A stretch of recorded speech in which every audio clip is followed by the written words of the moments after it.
Good morning guys, আমি গৈছিলোঁ বিশ্বনাথ ঘাটৰ এইটো আছিলে খৰালি সময়ত যোৱা মই আৰু মোৰ মানুহজনে গৈছিলে। বহুত দিন দেখাবলৈ লৈ যাম বুলি ভাবি থাকোঁতে পাৰ হৈ গৈ আছিলে।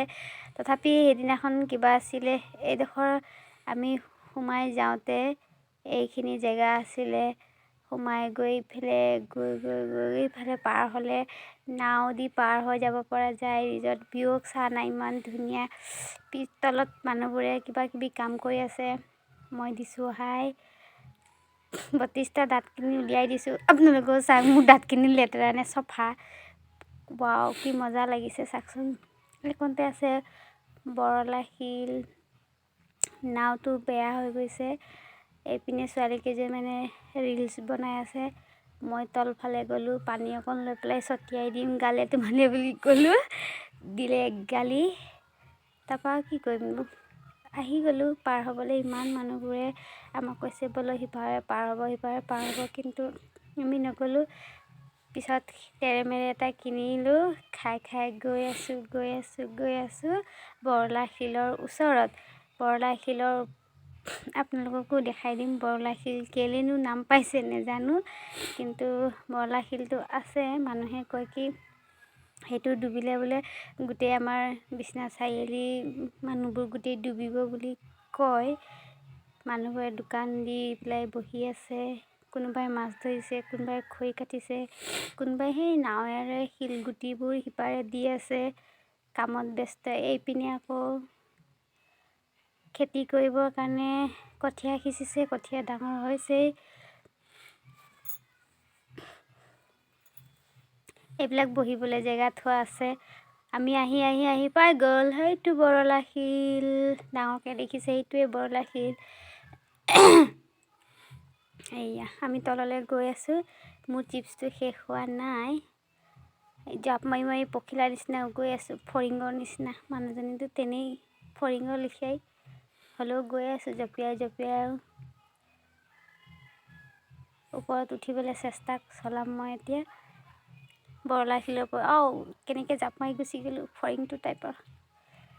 ডাঙৰ শিলটোৰ ওপৰত যুঁজিছিলোঁ উঠিবলৈ, কিন্তু চেণ্ডেলৰ ভয় লাগিলে। হেলমেটো থলোঁ, চেণ্ডেলো সলকালোঁ আৰু পাছটোকো থলোঁ।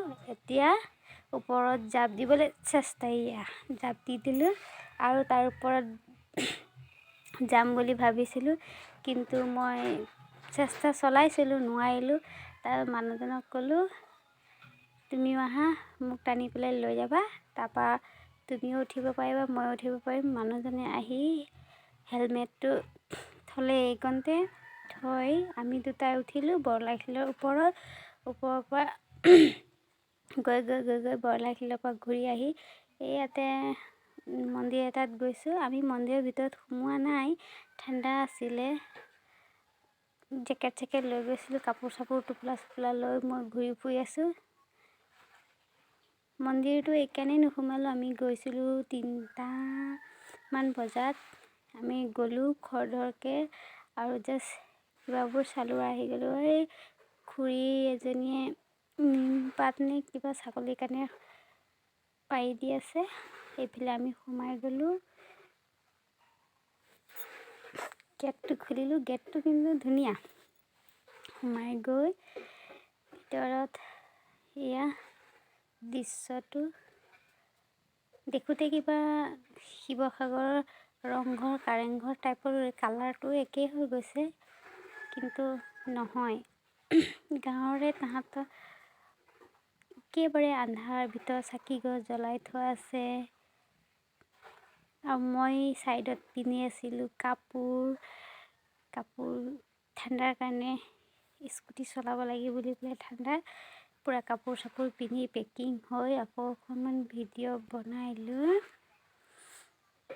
এইপিনে ওপৰত থৈ দিছে জখলা। ওপৰত কিবা ঝাণ্ডা সলাবলগীয়া হ'লে ওপৰত উঠি পেলাই যায়, জখলাটো দি সেই ওপৰত উঠিব পৰা যায়। এইপিনে কাৰোবাৰ ছাগলী আহি আছে।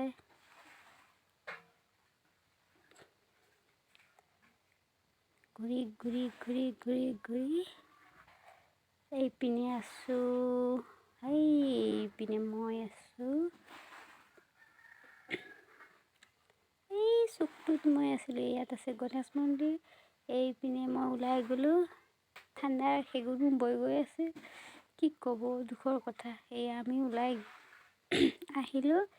ওলাই আহোঁতে এইবোৰ ৰাস্তা দি গৈ আছোঁ।